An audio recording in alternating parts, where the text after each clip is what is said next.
I was standing on the dock of Crystal Lake in northern Wisconsin, watching the morning mist rise off the water, when I heard the shrill voice that would change everything. "Excuse me, you cannot be here. This is private HOA property." I turned around slowly, coffee mug still in hand, to see a woman in her mid-50s marching down the path from the main road. She wore a pink velour tracksuit that had definitely seen better days, and her blonde highlights were grown out to reveal dark roots. She carried a clipboard like it was a weapon, and her face was already flushed red with indignation.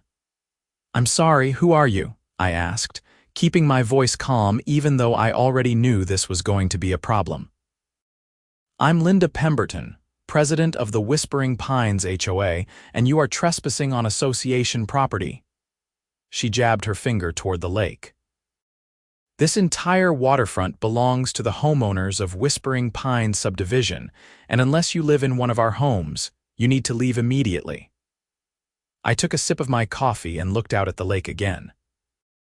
The water stretched for nearly 2 miles in each direction, surrounded by thick pine forests that had been here for centuries.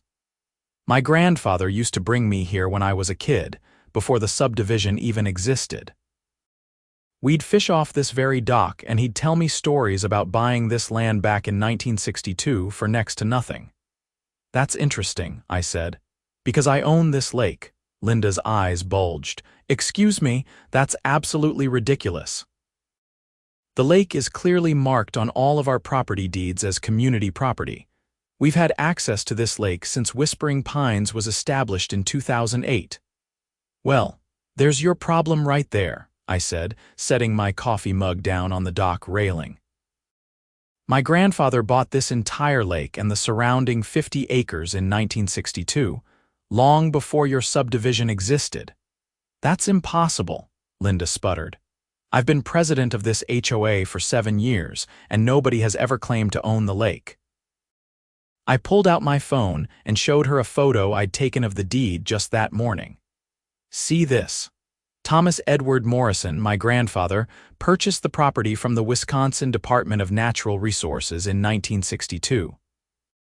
300 acres total, including the entire lake and most of the land your subdivision is built on." Linda snatched the phone from my hand before I could stop her.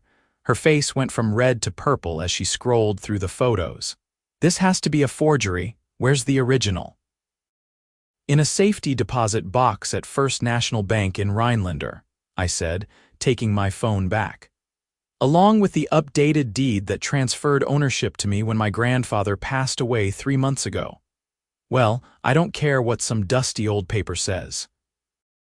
Linda's voice had reached a pitch that was probably scaring wildlife. "We've been using this lake for 17 years. That means something legally." "Actually, it doesn't," I said. "Because my grandfather gave explicit written permission for the subdivision to be built on the condition that the lake and 20 acres surrounding it remained his property. The developer agreed and signed a contract stating that lake access was granted at the discretion of the landowner." "That would be me now." Linda's mouth opened and closed like a fish out of water. "I want to see proof, real proof, not just pictures on a phone." "Sure thing," I said. "I'm meeting with my lawyer tomorrow morning at 9. You're welcome to join us at his office in Rhinelander. Mitchell and Associates on Pine Street." "I'll be there," Linda snapped. "And I'm bringing our HOA lawyer. We'll see about this supposed ownership." She stormed off, and I went back to enjoying my coffee. The truth was, I hadn't planned on making waves. I'd inherited the property 3 months ago and had been living in my grandfather's old cabin on the far side of the lake, mostly keeping to myself while I figured out what to do with my life after losing my job in Minneapolis. But if the HOA wanted to start something, I was more than ready to finish it. That evening, my phone started ringing. The first call was from a number I didn't recognize. "Is this James Morrison?" a man's voice asked, speaking. "This is Robert Chen. I'm on the HOA board at Whispering Pines. Linda Pemberton told me about your conversation this morning." "Did she now?" "Look, I'm not calling to threaten you or anything like that. I'm actually calling to apologize for Linda's behavior. She can be intense." I relaxed a little. That's one word for it. The thing is, a lot of residents here have been using the lake for years. We have boats, docks, swimming areas. People bought houses here specifically because of lake access. If you really do own it, which honestly I'm not sure how that's possible, but if you do, are you planning to restrict access? I haven't decided anything yet, I admitted. I only just got back to Wisconsin a few weeks ago. I've been dealing with estate stuff and trying to figure out my next move. Would you be willing to meet with the board? Not Linda necessarily, she's president, but there are 5 of us total. Maybe we can work something out that makes sense for everyone. I thought about it. Sure, when? How about Thursday evening, 7 o'clock at the community center? I'll be there. Robert sounded relieved. Thank you. And again, sorry about Linda. She means well, but she doesn't always express herself diplomatically. That was putting it mildly, but I appreciated Robert's attempt at peacekeeping. The next morning, I drove into Rhinelander to meet with my lawyer, Marcus Mitchell. He'd been handling my grandfather's estate and had been the one to tell me about the lake property in the first place.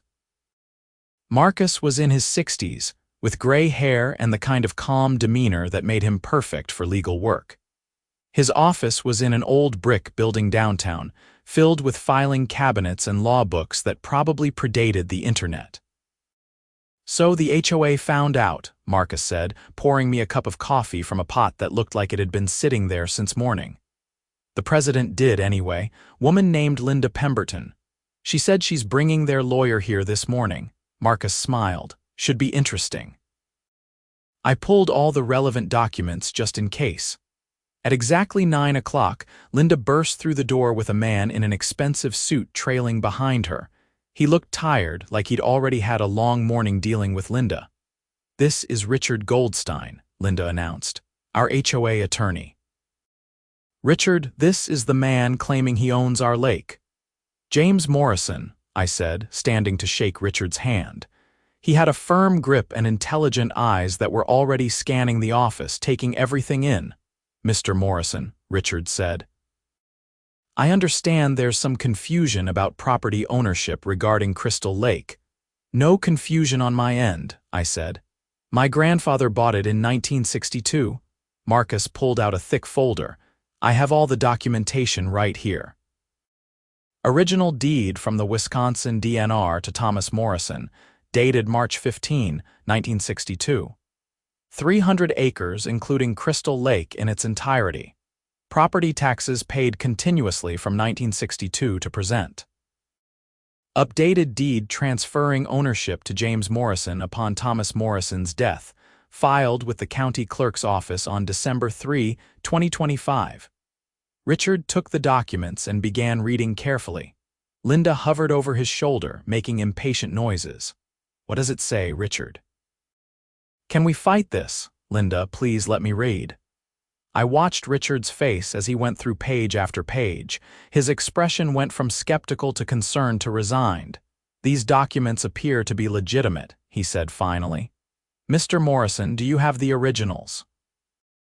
Right here, Marcus said, producing another folder. We can verify everything with the county clerk if needed. Richard spent another 20 minutes examining everything before he sat back with a sigh. Linda, I need to speak with you privately. No. Linda's voice hit that glass-breaking pitch again. Whatever you have to say, you can say it in front of them. Very well. Mr. Morrison does appear to own Crystal Lake and the immediate surrounding property. The deed is clear and has been properly maintained and transferred. But what about adverse possession? Linda demanded. We've been using that lake for 17 years. Doesn't that count for something? Richard shook his head. Adverse possession in Wisconsin requires 20 years of continuous, open, hostile use without permission. The subdivision has only existed for 17 years. Furthermore, Mr. Morrison's grandfather gave explicit permission for the subdivision to be built and for lake access, which negates any hostile use claim. There has to be something we can do. Linda was practically shrieking now. We can negotiate with Mr. Morrison for continued access, Richard said carefully. But legally, he's within his rights to restrict use of his property. Linda turned to me and I could see the calculation happening behind her eyes. What do you want? Money. Is that what this is about? I don't want anything, I said honestly. I haven't even decided what I'm doing with the property yet. Well, you can't just kick people off the lake. We have property rights. You have property rights to your individual lots, Marcus interjected, not to Mr. Morrison's lake. I have a meeting scheduled with the HOA board on Thursday, I said. Maybe we can discuss this like reasonable adults then. Linda gathered up her purse and clipboard with sharp, angry movements. This isn't over, not by a long shot. Come on, Richard. Richard gave me an apologetic look before following Linda out. When they were gone, Marcus chuckled. That woman is going to be a problem. Yeah, I got that impression. What are you actually planning to do with the lake? Marcus asked. Honestly, I don't know. I moved back here because I needed a change. Lost my job, broke up with my girlfriend, felt like I was drowning in Minneapolis. Coming back to Grandpa's cabin felt like the right move, but I never thought about owning an entire lake. Well, you've got some time to figure it out. Just be careful with that, HOA. They can be tricky, especially when they feel threatened. Marcus had no idea how right he was. Over the next few days, things escalated quickly. I started finding notices taped to my cabin door, official-looking documents with the HOA letterhead demanding that I cease and desist from harassing HOA members and making false claims about property ownership. I threw them away. Then my truck got keyed. Someone had scratched "thief" across the driver's side door in letters 6 inches tall. I filed a police report, but without cameras or witnesses, there wasn't much they could do. On Wednesday evening, I was sitting on my dock watching the sunset when I heard engines. 3 pontoon boats came around the point, all of them loaded with people. They parked themselves maybe 20 feet from my dock and just sat there, music blasting, people laughing and shouting. One of the guys on the nearest boat raised a beer can in my direction. Nice night for the lake, isn't it? Sure is, I called back. Be a shame if somebody tried to take it away from the community. They stayed there until well past midnight, making as much noise as possible. I went inside and put in earplugs, let them waste their gas. Thursday morning, I woke up to find someone had dumped trash all over my yard. Coffee grounds, banana peels, empty cans, and what looked like the contents of at least 3 garbage bins scattered across the grass. I took pictures, filed another police report, and spent 2 hours cleaning it up. By the time Thursday evening rolled around, I was ready for the HOA meeting.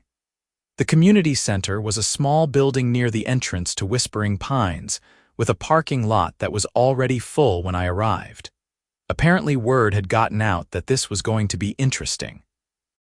Inside, folding chairs were set up in rows facing a long table where the board members sat. Linda was in the center, flanked by 4 other people. Robert Chen, who had called me earlier, was on her left. He gave me a small nod as I walked in. Every seat was filled, and people were standing along the walls. I counted at least 75 residents, all of them staring at me as I made my way to an empty chair near the front. Linda banged a gavel on the table. This meeting of the Whispering Pines HOA is now called to order. We have a full agenda tonight, but first we're going to address the situation regarding Crystal Lake and the claims made by James Morrison. Claims, I said loudly. You mean the documented, legally verified ownership? Several people in the crowd murmured. Linda's face flushed. Mr. Morrison, you'll have a chance to speak when called upon. Until then, please remain silent or you'll be asked to leave. This is a community meeting, Robert said quietly. Residents have the right to speak, Linda. He's not a resident, Linda snapped. Actually, I am, I said.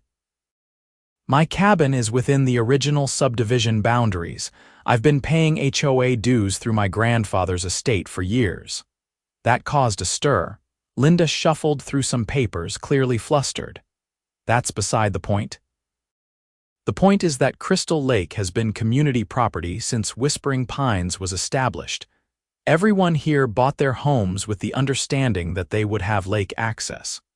Now this man shows up claiming he owns it and threatening to take away our rights. I never threatened anyone, I said. I stated a fact. I own the lake. A woman in the third row stood up. Is that really true? Do you actually own the whole lake? Yes, my grandfather bought it in 1962. I have the deed. But we've been using it for 17 years.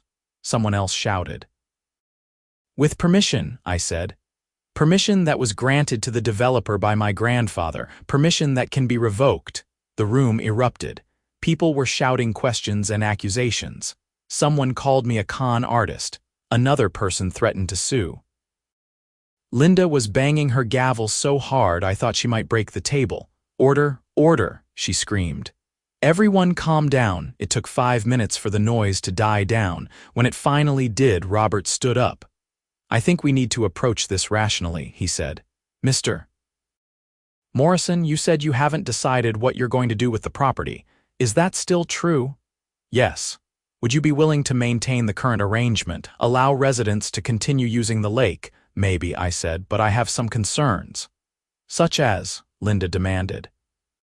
Such as my truck getting keyed, my property getting vandalized, people parking boats outside my dock at midnight blasting music, trash dumped in my yard, all in the last 3 days.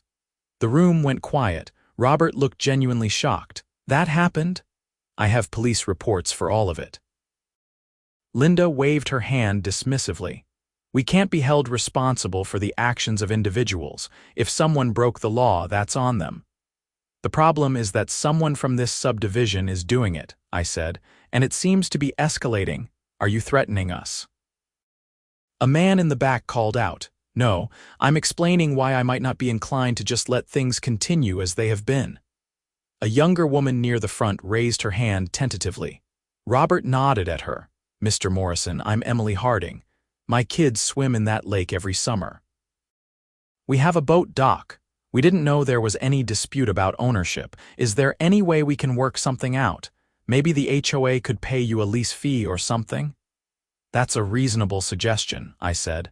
I'd be open to discussing something like that. Linda slammed her hand on the table. We are not paying this man to use property that should be ours by right. He's trying to extort us.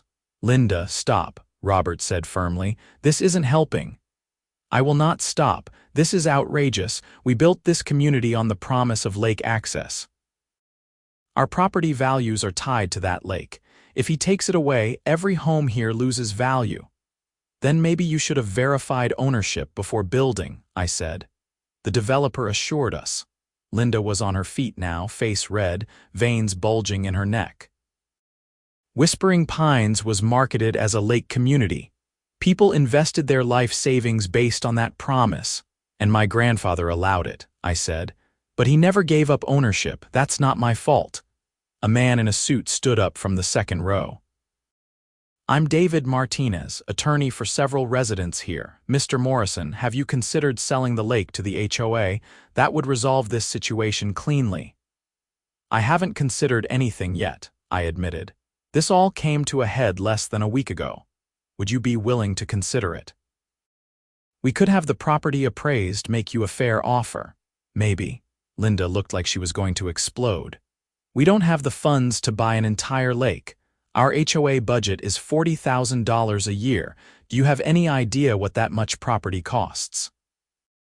Then maybe you should start with an appraisal and find out, David said calmly. The meeting devolved from there. Various residents took turns either pleading their case or attacking me personally. Someone suggested a GoFundMe campaign to buy the lake. Another person proposed a class action lawsuit. Linda kept banging her gavel and shouting about property rights while Robert tried to maintain some semblance of order. Finally, after nearly 2 hours, Robert proposed a temporary solution. Mr. Morrison, would you be willing to maintain the status quo for 60 days while we explore options? That would give us time to get an appraisal, consult with legal experts, and put together a proper proposal. I thought about it. 60 days seemed reasonable, on one condition. What's that? The vandalism stops, immediately. If anything else happens to my property, the deal's off and I'm closing the lake. That's fair, Robert said. He turned to the crowd. Everyone hear that? No more harassment. Anyone caught vandalizing Mr. Morrison's property will be fined by the HOA and face criminal charges. We're going to handle this like adults." Linda looked mutinous but didn't argue. The crowd murmured agreement, though I could tell some people weren't happy about it. As the meeting broke up, several people approached me. Emily Harding introduced herself properly and apologized for the vandalism. An older couple, the Hendersons, told me they'd been friends with my grandfather and were sorry for my loss. A few others shook my hand and thanked me for being reasonable. Linda, predictably, stormed out without a word. I drove home feeling cautiously optimistic. Maybe this could be resolved without too much drama. Maybe the HOA would come up with a fair offer and I'd sell them the lake and use the money to figure out my next chapter. Maybe Linda would calm down and accept reality. I should have known better. Friday morning, I woke up to the sound of chainsaws. I ran outside in my pajamas to find a crew of workers cutting down trees along the property line between my land and the subdivision. A large truck was parked on the road, and men in hard hats were dragging fallen trees into a chipper. "Hey, what are you doing?" I shouted over the noise. One of the workers, a big guy with a beard, shut off his chainsaw. "We're clearing these trees. HOA hired us." "Those trees are on my property," he looked uncertain. "We were told they're on HOA land. Lady named Linda showed us the property markers." I ran back inside and grabbed my phone, pulling up the survey map Marcus had given me. The property line was clearly marked, and these trees were definitely on my side of it. I took photos of everything, then called Marcus. "They're cutting down your trees," he said, sounding alarmed. "As we speak, call the police. Now, that's destruction of property." I called 911 and explained the situation. The dispatcher said she'd send someone right away. While I waited, I went back outside and told the work crew to stop. "I have a survey showing this is my property. You're trespassing and destroying my trees." The foreman looked at his paperwork, then at the trees, then back at me. "Look, man, we're just doing the job we were hired for. We don't want any trouble." "Then you should stop until the police get here." "Linda said you might try to interfere," the foreman said. "She told us to keep working no matter what. Linda doesn't own this land." Two sheriff's deputies arrived about 15 minutes later. I showed them the survey, the property deed, and the photos I'd already taken. The foreman showed them his work order from the HOA. "All right, everyone stop working," the older deputy said.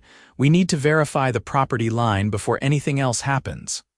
"But we're on a schedule," the foreman protested. "Then you'll be behind schedule. Nobody's cutting anything until we verify ownership." It took another hour for them to confirm that the trees were indeed on my property.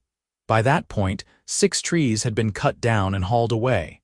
The deputies told the work crew to pack up and leave, then asked if I wanted to press charges.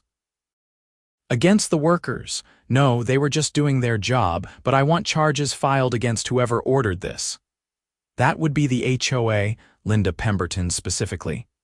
The deputy took my statement and said they'd follow up. As the work crew was leaving, Linda herself came roaring up in a white Mercedes SUV. "Why are you stopping?" she demanded, jumping out of her car. "I paid you to clear those trees." "Ma'am, those trees are on private property," the deputy said. "You ordered the destruction of property you don't own." Linda's eyes went wide. "That's not true. Those trees are clearly on HOA land. They're a safety hazard. According to the survey and deed, they're on Mr. Morrison's property." "Well, the survey must be wrong." "Ma'am, are you Linda Pemberton?" "Yes. You're being cited for trespassing and destruction of property. You'll need to appear in court." The deputy began writing a ticket. Linda's face cycled through several shades of red and purple. "This is harassment. I'm being persecuted because I stood up to this man's false claims. Ma'am, you can explain your side to the judge. For now, I need you to sign this citation." "I will not sign anything." "Then you'll be arrested for failure to comply." That stopped Linda in her tracks. She snatched the ticket from the deputy's hand and scrawled her signature across it. "This is ridiculous. My lawyer will have this dismissed." She got back in her Mercedes and peeled out, spraying gravel everywhere. The deputy shook his head. You've got your hands full with that one. Tell me about it. After everyone left, I surveyed the damage. 6 mature pine trees were gone, leaving ugly stumps and disturbed earth. I took more photos and sent them to Marcus, who assured me we could sue for damages, but that wasn't even the end of my Friday. That afternoon, I got a certified letter from the HOA. Inside was a notice informing me that I was being fined $5,000 for failure to maintain property standards.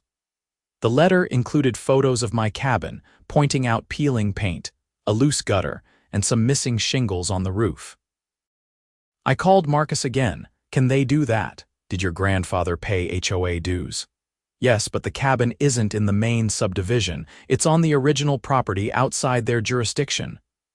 Then no, they can't fine you. This is harassment at this point. I'll draft a response. Saturday was quiet, which made me nervous. After the week I'd had, silence felt ominous. I spent the day replacing the missing shingles on my cabin roof, not because the HOA had any right to demand it, but because they needed replacing anyway. Sunday afternoon, Robert Chen stopped by. He looked exhausted. Can I talk to you for a minute? He asked. Sure, want some coffee, please? We sat on my porch while I brewed a fresh pot. Robert stared out at the lake with the expression of a man who'd aged 10 years in a week. Linda's out of control, he said finally. The other board members and I had an emergency meeting last night. We tried to convince her to step down as president, at least temporarily, until this gets resolved. I'm guessing she said no. She said if we tried to remove her, she'd sue us all personally for defamation and breach of fiduciary duty. She's threatening everyone, James. She called Emily Harding at 2 in the morning and screamed at her for talking to you at the meeting. She's been posting in the neighborhood Facebook group saying you're trying to steal the lake and that anyone who cooperates with you is a traitor. Sounds like she needs professional help. I think you're right. But in the meantime, she's still president and she's making decisions that are going to get the HOA sued into oblivion. We're already on the hook for those trees. Our insurance might not cover it because she acted without board approval. I poured coffee for both of us. What do you want from me? Honestly, patience. Give us time to remove Linda properly and get someone rational in charge, then we can negotiate in good faith. I already agreed to 60 days. I know, I'm asking if you'll hold to that even with everything Linda's been doing. Because if you close the lake now, I can't blame you, but it's going to hurt a lot of innocent people who had nothing to do with this. I thought about Emily Harding's kids, the older couple who'd been friends with my grandfather, the 70-plus families who'd bought homes here in good faith. I'll hold to the 60 days, I said. But if Linda does anything else illegal, I'm calling the police immediately, and I'm going to sue for damages on those trees. Fair enough. Thank you. Robert left, and I spent the rest of the day trying to relax. But I kept waiting for the next shoe to drop. It dropped Monday morning. I woke up to find that someone had spray-painted "Lake Thief" across the side of my cabin in bright red letters. They'd also slashed 2 of my truck tires and poured something sticky all over my windshield. I was done being patient. I called the police, filed another report, and then called Marcus. I want security cameras installed everywhere, and I want a restraining order against Linda Pemberton. On what grounds? Harassment, destruction of property, creating a hostile environment. Take your pick. I'll draft the paperwork today. The police took the vandalism more seriously this time. Detective Sarah Walsh came out personally to investigate. She was in her 40s, sharp-eyed and professional. This is the 4th incident in a week, she said, photographing the damage. Do you have any idea who's doing this? I have suspicions, but no proof. Would those suspicions involve Linda Pemberton, maybe, or someone she's riled up? Detective Walsh examined the spray paint. This is escalating. Keying a truck is one thing. Coming onto your property at night is another level entirely.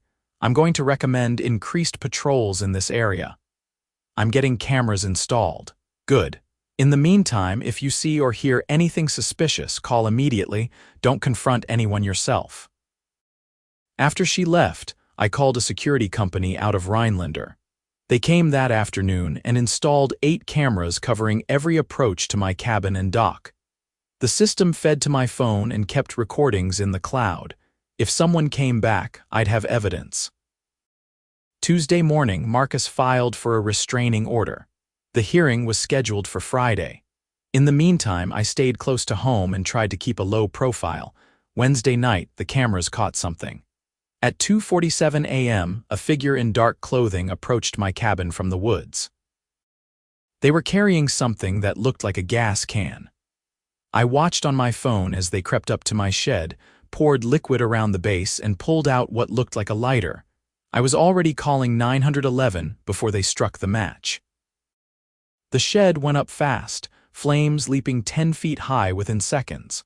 The figure ran back into the woods as I grabbed my fire extinguisher and ran outside. The shed was fully engulfed by the time I reached it. My fire extinguisher barely made a dent. I heard sirens in the distance and kept spraying foam until the fire truck arrived. It took the volunteer fire department 20 minutes to knock down the flames. By then, the shed was a total loss. Everything inside was gone, including my grandfather's old fishing gear, tools, lawn equipment, and about $5,000 worth of stuff. Detective Walsh arrived while the firefighters were still hosing down hot spots. I showed her the camera footage on my phone. "I need you to send me that immediately," she said, watching the video 3 times in a row. "Can you see the person's face?" "Not really, they were wearing a hood. But we can see build, height, gait. This is attempted arson, possibly attempted murder if they thought you were inside." "Can you tell who it is?" She zoomed in on the figure. "Hard to say for sure, but that looks like a woman. Medium height, slim build." My stomach dropped. "Linda, we'll investigate thoroughly, but yes, she's a person of interest." Thursday morning, Detective Walsh called to tell me they'd arrested Linda Pemberton. The camera footage combined with her documented harassment constituted probable cause. They'd executed a search warrant on her home and found the same brand of spray paint that had been used on my cabin. "She's being charged with arson, attempted arson, criminal trespass, and vandalism," Detective Walsh said. "Bail hearing is this afternoon. Will she get out? Probably, but she'll have conditions. Stay away from you, stay away from your property. If she violates them, she goes straight to jail." I felt a weight lift off my chest. Finally, some accountability. Friday, I went to court for the restraining order hearing. Linda was there with Richard Goldstein, who looked like he'd rather be anywhere else. The judge reviewed the evidence, including the camera footage, police reports, and my testimony. "Miss Pemberton, this behavior is absolutely unacceptable," Judge Anderson said sternly. She was an older woman with gray hair pulled back in a tight bun, and the kind of presence that made everyone sit up straight. "You're facing serious criminal charges, and now the evidence shows a pattern of harassment and escalation. I'm granting Mr. Morrison's request for a restraining order. You are to stay at least 500 feet away from him and his property at all times. No contact, direct or indirect. No social media posts about him. No communication through third parties. Do you understand?" "Your Honor, this is all a misunderstanding," Linda said, her voice shaking. "I was trying to protect my community. He's trying to steal our lake." "He owns the lake, Miss Pemberton. That's been established. Your disagreement with that fact doesn't give you the right to break the law. If you violate this order, you'll be held in contempt and face additional charges." "Now do you understand the terms of this order?" "Yes," Linda whispered. "Good. This order is effective immediately and will remain in place for 1 year subject to review." As we left the courthouse, Richard Goldstein pulled me aside. "Mr. Morrison, I want to apologize." I should have seen how unstable Linda was becoming and refused to continue representing the HOA with her as president. "I've advised the board to remove her immediately and have offered to represent them in negotiations with you if you're willing." "I'm willing to negotiate," I said. "But I want assurances that this kind of harassment won't continue. You have my word. The board is meeting tonight to hold a vote of no confidence. Linda will be removed as president. Robert Chen will take over as interim president and we'll schedule a special election. That evening, I got a call from Robert confirming that Linda had been removed from the board entirely. The vote was unanimous among the other 4 board members. Several residents had also started a petition to change the HOA bylaws to make it easier to remove problematic board members in the future. "We'd like to meet with you next week to discuss a real proposal," Robert said. "We've had the lake property appraised. Would you be willing to hear our offer?" "Sure, set it up." The following Tuesday, I met with Robert and the rest of the board at Richard Goldstein's office. The atmosphere was completely different from my first meeting with Linda. Everyone was professional, respectful, and genuinely interested in finding a solution. The appraisal came in at $350,000 for the lake and the surrounding 20 acres you specified, Robert said. "That's more than the HOA has in reserves. We'd need to do a special assessment on all the homeowners to raise the funds." "How much would that cost each household?" I asked. "About $4,000 per home. There are 83 homes in the subdivision, so the math works out to roughly $332,000. We'd need to borrow the difference and pay it back over time through regular dues increases." I did some quick mental math. $4,000 was a lot of money for some families. Emily Harding had mentioned having kids. The Hendersons were retired. Not everyone could easily afford that kind of hit. "What if we structured it differently?" I said. "What if I retained ownership but granted the HOA a permanent easement for lake access? You'd pay me an annual fee, something reasonable that could be built into normal HOA dues. That way nobody has to come up with $4,000 at once." The board members looked at each other. Robert spoke first. "What kind of annual fee?" "I don't know. What's reasonable? You're the experts on HOA finances." Richard pulled out a calculator. "Current annual dues are $600 per household. That brings in about $50,000 per year. Operating expenses run around $40,000, which leaves $10,000 for reserves. If we added, say, another $100 per household per year, that would generate about $8,000 annually for lake access fees." "That seems reasonable," I said, "but I'd want the agreement to include provisions about lake maintenance and environmental protection. And I'd want to retain some private areas around my cabin." "We can draft something that works for everyone," Richard said. "This is actually a much better solution than purchasing outright. It protects your rights while ensuring continued access for residents." We spent the next 2 hours hammering out the basic terms. By the end, we had a framework for an agreement that seemed fair to everyone. Richard would draft the formal contract, and we'd meet again the following week to finalize details. I left the meeting feeling like maybe, finally, this nightmare was ending. The lake would remain accessible to the community. I'd get some income from it without the hassle of managing property taxes on $350,000 worth of land. Everyone could move on. But Linda wasn't done yet. The following Friday, I was in Rhinelander running errands when I got a call from the alarm company. Someone had triggered the motion sensors at my cabin. I pulled up the camera feeds on my phone and saw Linda walking around my property, peering in windows and trying door handles. I called 911 immediately. "Linda Pemberton is violating her restraining order. She's at my property right now. Deputies are on the way." I called Detective Walsh next. "You need to see this." By the time I made it back to the lake, Linda was in the back of a sheriff's deputy's car, screaming about her rights. 2 deputies were standing by my cabin, and Detective Walsh was reviewing the camera footage on her tablet. "She's violated the restraining order," Walsh said. "That's contempt of court plus violation of bail conditions. She's going to jail this time." "What was she doing here?" I asked. "According to the deputies, she was trying to plant drugs on your property." "They found a bag of what appears to be methamphetamine in her purse. She claims you planted it there, but the cameras show her carrying it when she arrived." I stared at the detective. "She was trying to frame me. Looks that way." "We'll test the substance, But if it's drugs, she's looking at additional charges for possession and attempted evidence tampering. Linda was still screaming as they drove her away. I stood in my yard feeling completely surreal. This woman had been willing to commit multiple felonies just to discredit me over a lake. Is she going to get help? I asked Walsh. Because she clearly needs it. That'll be up to the court. But yeah, I'd say mental health evaluation is definitely warranted.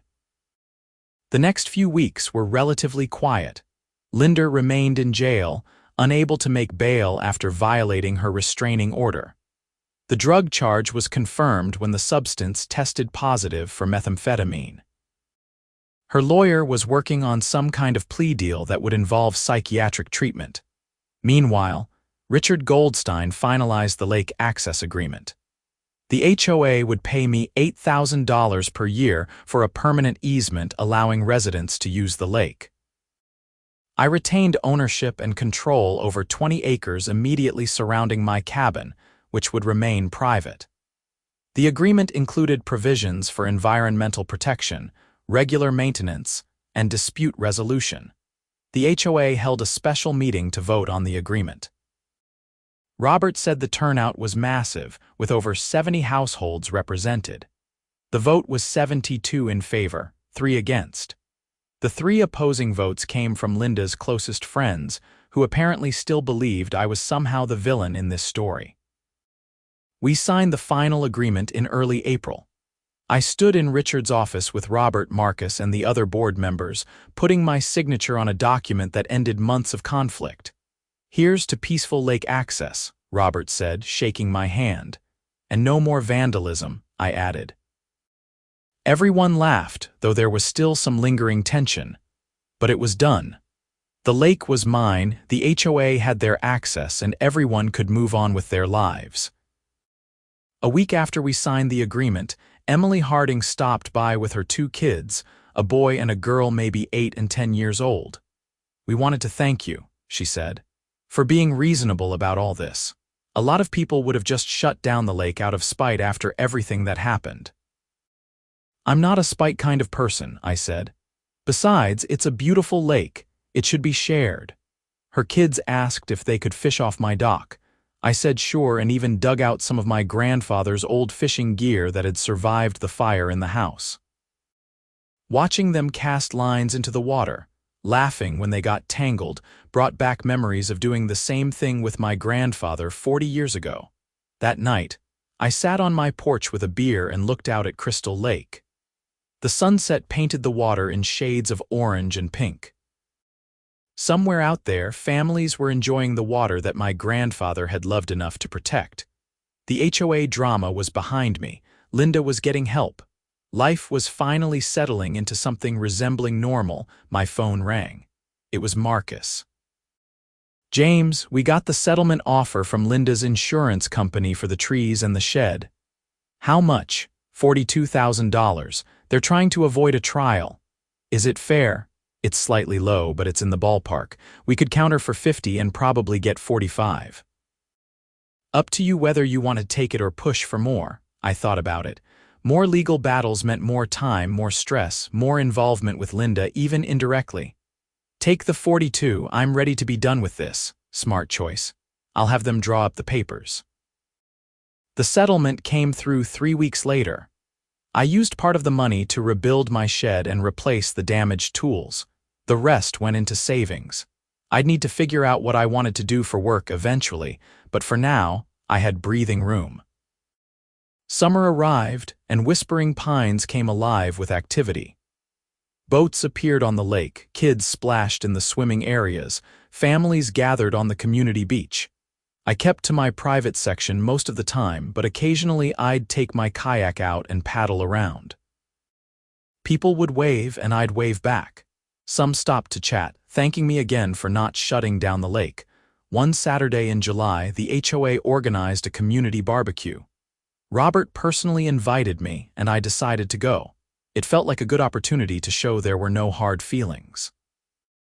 The party was held at the community center, with grills set up outside and tables covered with food. Kids ran around playing while adults stood in clusters talking. When I arrived, several people came over to introduce themselves properly. I met families I'd only seen from a distance, heard stories about their lives, learned about the community my grandfather's land had helped create. Emily Harding's husband, Mark, turned out to be a fishing enthusiast. We spent an hour talking about the best spots on the lake and the types of fish that lived there.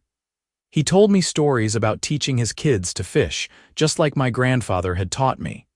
You know, Mark said, I think Thomas would be happy with how this worked out. From what people tell me, he loved this lake, but he also loved seeing people enjoy it. Yeah, I said. He would have hated all the drama, but he would have liked the ending. As the sun set and the party wound down, Robert pulled me aside. I want you to know the board really appreciates what you did. You could have made this so much harder than it needed to be. Linda made it hard enough for everyone. True, but you kept your cool. A lot of people wouldn't have. He paused. How's she doing, by the way? Have you heard anything? My lawyer mentioned she took a plea deal. Probation, community service, mandatory counseling. The arson charge was reduced because the shed was empty and there was argument about whether she actually intended to hurt anyone or just scare me. Think she's getting help? I hope so. For her sake and everyone else's. As I walked back to my cabin that night, I reflected on everything that had happened. 4 months ago, I'd been unemployed, newly single and drifting. Coming back to my grandfather's cabin had seemed like a retreat from life. Instead, I'd found myself in the middle of a property dispute that nearly turned violent. I'd been vandalized, threatened, and had my shed burned down. I'd watched a woman have what appeared to be a complete mental breakdown over a lake, but I'd also seen a community come together. I'd made new friends like Robert and Emily. I'd honored my grandfather's legacy by protecting the land he loved while still sharing it with others. And I'd stood my ground when it mattered, refusing to be bullied or intimidated. The lake access agreement would give me a modest income while I figured out my next steps. Maybe I'd look for remote work so I could stay here permanently. Maybe I'd start a guide service, teaching people about the lake and the surrounding wilderness. Maybe I'd write a book about the whole crazy experience. For now, though, I was content to sit on my porch, watch the stars reflect on the water, and appreciate the peace that came after the storm. The lake was mine, but it belonged to the community too, and that felt right. 2 months later, in September, I ran into Linda at the grocery store in Rhinelander. She looked different, thinner, and older, with her hair pulled back in a simple ponytail instead of the elaborate style she'd worn before. She saw me at the same moment I saw her, and for a second I thought she might run. Instead, she walked over.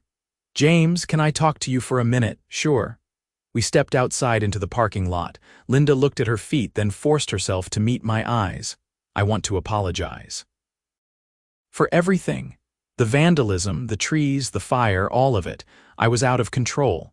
My therapist says I was having a breakdown and fixated on you as the source of all my problems. I appreciate you saying that. I know an apology doesn't fix what I did. I destroyed your property and made your life hell for weeks. I'm paying restitution, but I know that doesn't cover the emotional stress." She took a shaky breath. "I'm on medication now, and I'm in therapy 3 times a week. I'm trying to understand why I reacted the way I did. How are you doing?" I asked, and I meant it. Better. Worse, I don't know. I lost my position with the HOA. Most of my friends won't talk to me. My husband filed for divorce. I have a criminal record now. But at least I'm not lying awake at night obsessing over a lake anymore. That's something. Is it okay if I ask how the lake situation worked out? I haven't been following. The HOA and I worked out an access agreement. Everyone's happy with it. Linda nodded slowly. Good, that's good. That's what should have happened from the beginning instead of, she gestured vaguely. All of this? Yeah, we stood there awkwardly for a moment. Finally, Linda said, "I should go, but I'm glad I ran into you. I've been wanting to apologize face to face. I hope things get better for you, Linda. Thanks, and I really am sorry." She walked to her car, an older sedan that was nothing like the Mercedes she'd driven before. I watched her drive away, feeling a strange mix of sympathy and relief. Whatever demons Linda had been fighting, they'd nearly destroyed her life. At least she was getting help now. That night, sitting on my dock with a fishing rod in hand, just like my grandfather used to do, I thought about how quickly things could spiral out of control. A simple property dispute had turned into vandalism, arson, and criminal charges.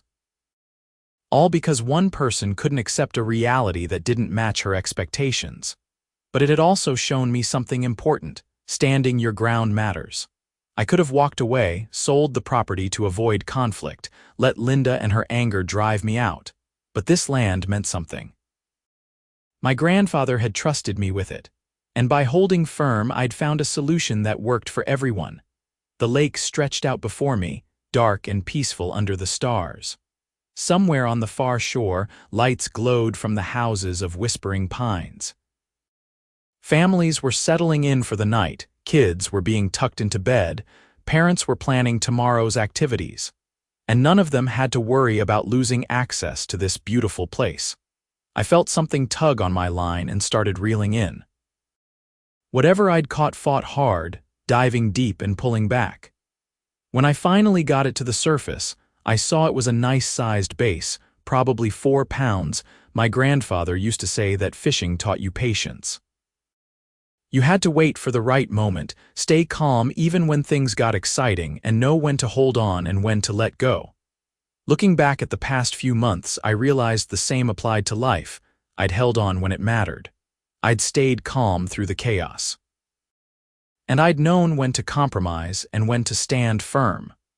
The result was this: a quiet evening on a beautiful lake, with a community thriving around me and a future that was starting to look pretty good. I released the bass back into the water and cast my line again. The night was young, and the lake was full of possibilities.